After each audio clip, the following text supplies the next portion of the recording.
చిరంజీవి ప్రేమ్ కుమార్ ఇప్పుడు మాట్లాడతారు, మనం అందరం విందాం. ప్రియమైన దేవుని వారలారా, నేడు తెలియని నీకు రేపు తెలుసు అను సంచలనాత్మక ఐక్య క్రైస్తవ మహాసభలకు ఇచ్చేసిన మీ అందరికీ మన క్రీస్తు పేరట వందనాలు తెలియజేస్తున్నానండి. ప్రియులారా, ఈ రోజు నేను మీతో పంచుకోబోయే అంశం క్రీస్తు పత్రిక ఎవరు. అంశం మరొకసారి, క్రీస్తు పత్రిక ఎవరు. ప్రియులారా, మన దేశంలో స్వాతంత్రం వచ్చిన నాటి నుండి నేటి వరకు పరిపాలన అనేది చక్కగా జరిగించడానికి మన దేశంలో 4 శాఖలు ఏర్పాటు చేశారండి. అందులో మొదటిది శాసన నిర్మాణ శాఖ, రెండవది కార్యనిర్మాణ శాఖ, మూడవది న్యాయశాఖ. ఇక ఈ 4వ స్థానంలో ఉన్నదేనండి ఈ మీడియా. ఈ వార్తారంగంలో కూడా 2 విభాగాలు ఉన్నాయి. అందులో మొదటిది electronic media, 2 print media. Electronic media అనగానే TV, radio, All India, internet channels. ఇందులో 700 ఛానల్స్ ఉంటాయి. ఈ 700 ఛానల్స్ లో 336 న్యూస్ ఛానల్స్ ఉంటాయి. ఇక ప్రింట్ మీడియా అనగానే దీనే న్యూస్ పేపర్ అంటారు, దీనే తెలుగులో పత్రిక అని అంటారండి. ఇక పత్రికలు అందించడంలో చైనా మొదటి స్థానంలో ఉంటే 2వ స్థానంలో ఇండియా ఉందండి. ఇక ఇండియాలో కూడా కొన్ని టాప్ 10 గా కొన్ని పత్రికలు పిలువబడుతున్నాయి. అందులో మొదటిది దైనిక్ జాగరణ్, ఇక 10వ స్థానంలో ఉన్నదే ఈనాడు.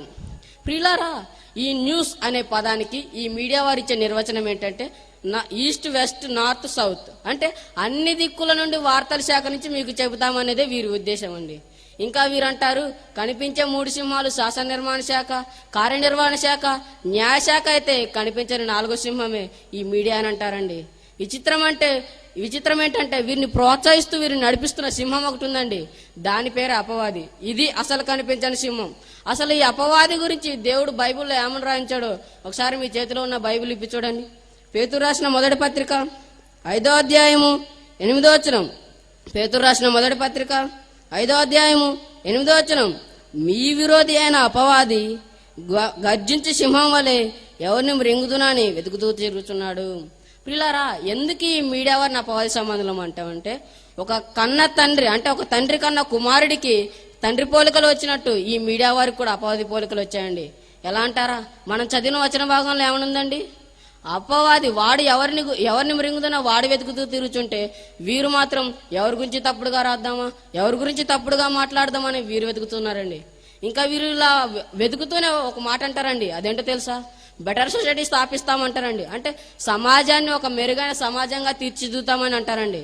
బెటర్ సొసైటీ కాదు కదా, ఉన్న సమాజాన్ని బెగ్గర్ సొసైటీగా మార్చేస్తున్నారండి ఈ మీడియా వారు. ఇంకా వీరు వేసే న్యూస్ ఎంత విచిత్రంగా ఉంటుందో తెలుసా, పంది గుడి చుట్టూ తిరుగుతుందంటే వీరు కెమెరాలు పట్టుకుని దాని చుట్టూ తిరుగుతారండి. ఏమండి, పందికి బుద్ధి లేదు, వీరికి బుద్ధి లేదంటారా? ఇంకొకడేమో నన్ను అడగొద్దు ప్లీజ్ అంటున్నాడు. వీడెవడో తెలుసా, లవ్వురంట. ఇది ఎందుట్లో వచ్చిందో తెలుసా అండి, సాక్షి ఉపశీర్షికలో వచ్చిందండి. ఇలా అస్తవ్యస్తమైన పత్రికల ద్వారా సమాజాన్ని దేవుడు ఓర్చుకోలేక ఒక పత్రికను రిలీజ్ చేశాడండి. ఆ పత్రిక ఎలా ఉంటుందో తెలుసా, ఈ సమాజంలో ఉన్న ఆంధ్రజ్యోతి, ఈనాడు, సాక్షి వంటి పత్రికలు కావండి. ఆ పత్రిక ఏంటో, ఆ పత్రికకున్న గుణగానాలేంటో ఒకసారి బైబిల్ విప్పి చూడగలిగితే కొరింథీయులకు రాసిన 2వ పత్రిక 3వ అధ్యాయము 3వ వచనం. కొరింథీయులకు రాసిన 2వ పత్రిక 3వ అధ్యాయము 3వ వచనం. రాతి పలకల మీద గాని శిరాతో గాని వ్రాయబడక మెత్తని హృదయములు అను పలకల మీద జీవము గల దేవుని ఆత్మతో మా పరిచర్యం మూలంగా వ్రాయబడిన క్రీస్తు పత్రిక ఉన్నారని తేటపరచబడుచున్నారు. పిల్లరా, ఈ మాట చదివిన తర్వాత మీకు విచిత్రం అనిపించిందో లేదో కానీ నాకు మాత్రం అనిపించిందండి. ఎందుకంటారా, ఇన్ని రోజులు మనం పత్రికలు చదువుతున్నాం, కానీ బైబిల్ ఏముంటుంది, మనమే పత్రికని. మనం పత్రిక ఏంటండి బావే అనుకుంటున్నారా? ఏంటి, పత్రికను చదివేంటి మనిషిని కూడా చదవచ్చండి. ఎలా అంటారా, ఒక వ్యక్తి సాధారణంగా మాట్లాడితే ఏమంటాడంటే, నేను ఆ వ్యక్తిని పూర్తిగా చదివేశానండి అంటాడు. అంటే దాని అర్థం ఆ వ్యక్తి గురించి, అతనుకున్న క్యారెక్టర్స్ గురించి ఇతనికి బాగా తెలుసని. అలాగే దేవుడు కూడా క్రీస్తుని నమ్ముకున్న విశ్వాసిని అందరూ చదవాలని కోరుకున్నాడండి. ఏంటి, విశ్వాసలో చదవలసినంత విషయం ఉందండి.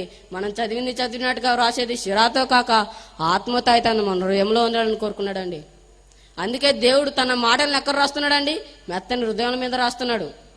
ఇక మీకు ఇక్కడ ఒక సందేహం రావచ్చండి, ఏంటంటే పత్రికలను పేపర్ మీద రాయొచ్చు కదా అని మీకు సందేహం రావచ్చండి. ఎందుకు రాయట్లేదంటే, పేపర్ మీద రాస్తే దేవుడు రాసిన మాటలు కొన్ని రోజులైన తర్వాత వృధా అయిపోతుంది, చిరిగిపోతుంది. అందుకే మనవారు కూడా ఏమంటారో తెలుసా, today's newspaper is tomorrow's waste paper అని. అందుకే దేవుడు ఆత్మను నమ్ముకున్నాడండి.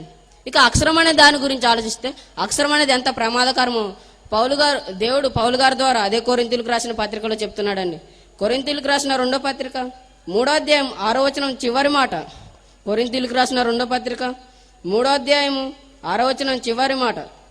అక్షరము చంపును గాని ఆత్మ జీవింపజేయును. ఇక్కడ ఏమనుందండి?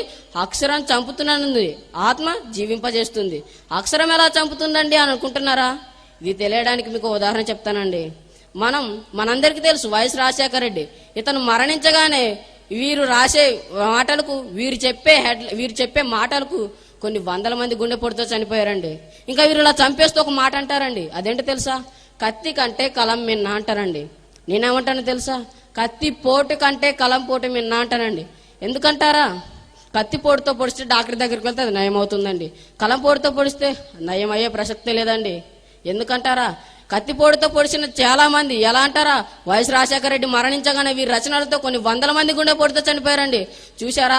కలంపోటు అనేది ఎన్ని వందల ప్రజల గుండెల్లో దాటుకుని పోయి ఎంతమంది మరణించారు. అందుకే దేవుడు అక్షరాన్ని నమ్మొద్దన్నాడండి, ఆత్మను నమ్ముకోవాలన్నాడు.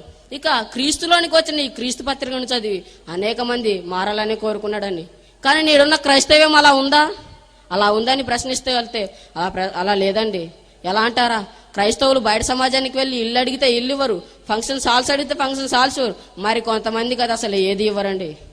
చూశారా ఎంత నీచంగా క్రైస్తవం దిగజారిపోయిందో. ప్రియులారా, ప్రపంచంలో 300 కోట్ల మంది క్రైస్తవులుగా పిలవబడుతున్నా కనీసం 300 మంది అయినా క్రీస్తు పత్రికలుగా ఉండడం అసౌమం అండి. అసలు క్రీస్తు పత్రిక అనే పదానికి అసలైన నిర్వచనం ఇచ్చింది 1వ శతాబ్దపు క్రైస్తవం అండి. ఒక్కసారి 1వ శతాబ్దపు క్రైస్తవాన్ని పరిశీలించండి. క్రీస్తు పత్రిక అయిన పేతురు గారు తన మాటలతో, అంటే దేవుని వాక్యంతో 3,000 మందిని క్రీస్తు పత్రికలుగా మార్చాడండి. అలాగే క్రీస్తులోనికి వచ్చిన ఈ క్రీస్తు పత్రిక మనలను చదివి బ్రతికంటే ఇలా బ్రతకాలి అనేలే కానీ మనలను చదివిన ప్రతి ఒక్కరు వీడిది ఒక బ్రతికేనని 10 మందిలో నిలబెట్టి అనకూడదండి. ఇక ఈ క్రీస్తులోనికి వచ్చిన ఈ క్రీస్తు పత్రిక సర్వలోకానికి వెళ్ళి సర్వ సృష్టికి సువార్త ప్రకటించాలని దేవుడు కోరుకున్నాడు. మరి అలా ప్రకటించిన క్రీస్తు పత్రికను దేవునితో పోలుస్తున్నాడు. అదే బైబిల్లో ఉందండి. ఒకసారి తీయండి. ఫిలిప్పీలకు రాసిన పత్రిక 2వ అధ్యాయము 14 నుండి. ఫిలిప్పీలకు రాసిన పత్రిక 2వ అధ్యాయము 14 నుండి. మీరు మూర్ఖమైన వక్రజన్మ మధ్య నిరపరాధులను నిష్కలంకులను అనిందులునైన దేవుని కుమారులగునట్లు సనుగులను సంశయులను మాని సమస్త కార్యములను చేయడి. 16వ వచనం. అట్టి జనము మధ్య మీరు జీవవాక్యము చేత పట్టుకుని లోకమందు జ్యోతి వలె కనబడుచున్నారు. ప్రియులారా, ఈ మాట చదివిన తర్వాత ఈ లోకానికి కావాల్సింది ఆంధ్రజ్యోతి కాదండి, నేడున్న క్రైస్తవుడే ఒక జ్యోతిగా మారాలండి. ప్రియులారా, మనం వింటూనే ఉంటాం, బహుశా మీరు కూడా వినే ఉంటారు. మన హైందవ సోదరులండి ఒక శ్లోకాన్ని పాడతారు. అదేంటో తెలుసా? తమసోమ జ్యోతిర్గమయ అంటారండి. అంటే దాని అర్థం అంధకారంలో ఉన్నవారిని రక్షించాలని. మరి అంధకారంలో ఉన్నవారిని ఎవరు రక్షించాలండి? నేడున్న క్రైస్తవుడే ఒక జ్యోతిగా మారి అంధకారంలోకి వెళ్తుంటే చుట్టూ ఉన్న అంధకారం తొలగిపోయి అంధకారంలో ఉన్నవారు రక్షింపబడాలండి. అంతేకాని నువ్వు మాట్లాడుతుంటే ఎదుటి వారు వినకుండాను పట్టించుకోకుండాను ఉంటే నువ్వు క్రీస్తు పత్రిక కాలేవండి, వేస్ట్ పత్రికగా మారిపోతావు. అసలైన క్రీస్తు పత్రిక మాట్లాడితే ఎలా ఉంటుందో తెలుసా? జయశాలి గారి మీటింగ్స్కి వస్తే మీకే అర్థమవుతుందండి. అతను ఒక్కడే క్రీస్తు పత్రిక కాదు, కొన్ని వందల మందిని క్రీస్తు పత్రికలుగా తయారు చేస్తున్నాడు. ఎక్కడో తెలుసా? మారుమూల ప్రాంతంలో, అదే మోదవలస అనే ప్రాంతంలో రెసిడెన్షియల్ బైబిల్ యూనివర్సిటీలో కొన్ని వందల మందిని క్రీస్తు పత్రికలుగా తయారు చేస్తున్నాడండి. అందుకే జయశాలి గారు, మా తాతయ్య గారు చేపట్టిన మహాయజ్ఞంలో మీ పిల్లలను కూడా పాలిభాగస్తులు చేస్తారని కోరుకుంటున్నానండి. పిల్లరా, ఒక మాట చెప్పి ముగిస్తానండి. నేను తెలియని నీకు రేపు తెలుసా అనే న్యూస్ ఒకవేళ నీకు చెప్పాలి అంటే ఒక బైబిల్ పట్టుకున్న క్రైస్తవుడు తప్ప వేరే ఎవరు చెప్పడానికి వీలేదు.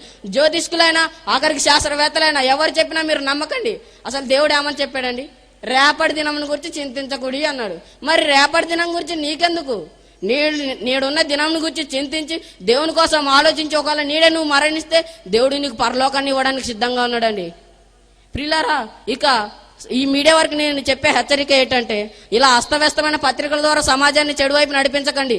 మీకు చేతనైతే ఒక్క ఆత్మనైనా రక్షించడానికి ప్రయత్నించండి, అంతేగాని చెడు వైపు నడిపించకండి. ప్రియులారా, ఇంత వాక్యం విన్న మీరు క్రీస్తు పత్రికలుగా మారి సర్వలోకానికి వెళ్ళి సర్వ సృష్టికి సువార్త ప్రకటిస్తారు, లేక వేస్ట్ పత్రికలుగా మారిపోయి పాతాళమైన డస్ట్బిన్లోకి వెళ్ళిపోతారు. నిర్ణయం మీకు విడిచిపెడుతుంది.